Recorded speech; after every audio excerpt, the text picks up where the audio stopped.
Hi, everybody. Dan Illman, Mike Beer, the DRF race of the day for Saturday, November the 14th. Race number 9 at Aqueduct. Let's throw up the field for the $100,000 Artie Schiller Stakes. We're going a mile on the inner turf, and you can download free Formulator past performances for this race on the Race of the Day event page at DRF.com. Access them, handicap along with us. It's a big field, several main track onlys in here, including the number 6, Backside of the Moon. Of the turf-based horses, you can go several different ways. You've got a couple of Chad Brown trainees in Delaware and Valid Point. You've got the Consistent Therapist, and you've got the Speedy Rinaldi, which leads us to the Timeform US Pace Projector. And according to the Pace Projector, Advantage Rinaldi. Yeah, Rinaldi is going to like this pace projector, Dan, especially after his last race in the Mohawk, where he made a brief early lead in there, but all he could do in there was chase the faster and classier, something like at Hot Brown. That didn't work out for him. If he can make an early lead in this race, you could very well see a turnaround in his form. The last 3 times he's made an early lead, he has gone gate to wire, including 2 stakes wins against fellow New York breds. The number 1, Rocks. What a curious case this is, Mike. Graded stakes winner in his heyday, multiple grade 1 place, and it appeared Bill Mott had gotten him back in form in his last few starts. A win at Saratoga in the Lure over a couple of nice horses. I thought he did it very well. And then Mott just dropped him back in for 62.5, and he wins, as we see right here, with a good trip again. And his tactical speed is probably one of his best weapons. We see him on the outside now. He's 4-5 in this race, coming off the Lure. He wins. If Bill Mott was training him coming into this race, I wonder what he would be on the morning line. But he was claimed out of the race by a very low-profile trainer in Luis Miranda, and that is certainly going to help your price. It certainly is, because you're right, Dan. If he was not claimed out of that race and was still racing for his prior connections, he would be a much shorter price in this race. And you know, deservedly so. He's coming into this race in very good form off of 2 wins, and he just missed in his race 3 starts back by a nose. So he's in really good form. His new trainer is looking for his first win of 2020. He's got no win so far this year. And all that does is help his price. We'll see if he can hold his form.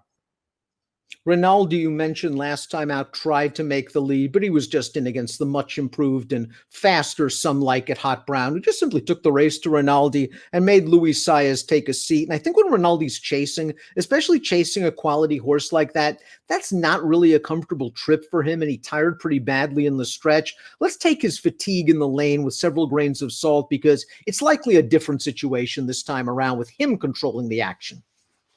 That's what it seems like. You know, ultimately, Dan, he didn't run poorly at all last time. I mean, he wound up finishing last in the Mohawk, but he did not run the worst race that day. That's for sure. The trip just didn't really work out. I mean, I guess it's a little bit of a situation where you have to decide, you know, how much credit do you want to give him for chasing something like a Hot Brown last time? And then also, how much credit do you want to give him for 2 starts back when he just absolutely walked on the lead and the West Point and really took advantage that day? I mean, his true ability probably lies somewhere between those 2 races. But even if that's the case, he's a major player in here. It's a shame that the 3 Hawkish's career has been plagued by several injuries and layoff lines. When he was really right early on as a 3-year-old, he was pretty good. Winner of the Penn Mile. Jimmy Toner put blinkers on last time out. We talked about that as maybe a sign of desperation. He didn't run very well. I guess over that tricky Kentucky Downs course, he didn't have to run very well. 2 back in the Oceanport, he ran okay. He came with a wide bid in the stretch, and he was second best. Now the blinkers are off again. I wonder if I've just had enough of Hawkish. I know on his best day he can win a race like this. I mean, he certainly has talent, or certainly had talent. Let's put it that way. I mean, he was cut out to be a nice horse. It seems like things haven't really worked out for him. I mean, I'm happy, I guess, to give him a pass for the Tappet last time. I guess my problem is I just don't really love any of his races this year. I mean, his Oceanport, to me, I know he was second in there. I didn't think he did that much running that day. I know he had a trip in the Poker, so maybe you want to give him a little bit of excuse there, but there were a bunch of trips in that race. So, you know, I don't know, Dan. This horse just, I know that he has talent. He's just kind of lost me. Delaware, the number 4, was a group winner in France during the summer of 2019, going a mile. So to me, it was a little surprising that Chad, once he got his hands on him, kept him around one turn in his first 3 stateside starts. I thought he ran well against Front Rud, the Fed 2 starts back, who's a pretty good turf sprinter. Last time out in the King Edward, maybe a little bit overmatched behind March to the Arch, who came back to run second in the Woodbine Mile with a triple-digit Beyer speed figure. Yeah, maybe. Boy, he just really was never a factor last time, though. And maybe if March to the Arch, and that we're both big fans of his. Maybe he's just a better horse, but Delaware was the favorite in that race. He really didn't do that much running in there. His first defense at Belmont going 7, I didn't think he did any running that day. Maybe he just needed the race off the layoff. I don't know, Dan. I just haven't really seen enough from this horse for me to want to take him at whatever price he's going to be in here. It can't be a big one. Oh, Hembry. He's closing in on 2 years without a win, but so many close efforts during the interim, beating a length and a half in the Makers earlier this year in a blanket finish, third in that Tapit Stakes where Hawkish didn't do any running. And last time out, what chance did you really have in the dinner party? It was yielding ground, and he just caught Factor This, who not only freaked over the yielding ground, but also got an easy uncontested lead. And some like it, Hot Brown was second. And we just saw what he did when he came back to beat Therapist and Rinaldi. He fits this race like a glove, but does he really want to beat you? It seems like he doesn't. Even when he's really in his best form, he often came up short, Dan. And I personally don't think he's in his best form so far in 2020. I mean, he hasn't run poorly, to be sure. He's hit the board in 4 of his last 5 races. But I just feel like he's lost a step this year, and that makes me not want to play him, especially with his running style. He's going to be trying to close into what might be a very slow pace. Backside of the Moon is entered main track only, so we'll move to the 7 Clear Vision, who has won 2 out of his last 3 starts, including this race against optional claimers at Laurel over Good Going. I thought all in all the trip worked out for this horse. He's on the outside right now. This course is probably more good to soft, and that could be key because we've had some wet weather in New York over this week, and the turf course could easily come up less than firm. This is a horse, though, from a Beyer speed figure and a class standpoint, really has to move forward. Right. He's almost sure to get a turf course that's less than firm if this race stays on the grass, Dan. And he has won his last 2 starts over courses that were less than firm. So I guess that's an advantage to him, but he still has to improve. 91 Assault to me is just one of those dirtied up types that I think can probably get a piece of this at a price if he runs his very best race. He reeled off 3 consecutive victories, end of 2019, beginning of 2020, went off the layoff. He returns off a long layoff in a really tough spot in the Oceanport Stakes. I thought he ran like a horse that needed the race. And then last time out, let's watch the Henry Clark. And when you're watching this race and you're betting anyone other than Dr. Mounty, you're just banging your hands on the table in frustration 5 strides out of the gate because Dr. Mounty couldn't have gotten an easier lead, couldn't have gotten an easier pace, and the closers like the 10 horse in this race, 91 Assault, simply had no chance. Yeah, badly compromised in here. I mean, Dan, listen, if you're frustrated, watching turf races get wired at Laurel, wait till you see these guys ride in New York because I don't know why you would expect anything to be different in this kind of race. These guys don't go. So that could certainly work against 91 Assault again, but he did run better than it looks last time.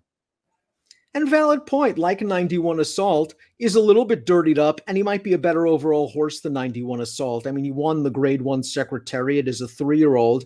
He returned off a lengthy layoff in the Poker. It was a race that you mentioned earlier on, had several trips. He might have had one of them, as well as the excuse of the layoff. And then in the 4-Star Dave, a similar situation to 91 Assault's last race. Holiday got loose. Valid Point was near the back of the pack. What chance did Valid Point really have? And in his last race, they just tried him on dirt as an experiment. That's not his game. So maybe dropping in class and getting in a race with a fair pace will wake this horse up. 6-1 on Valid Point against this field is fair.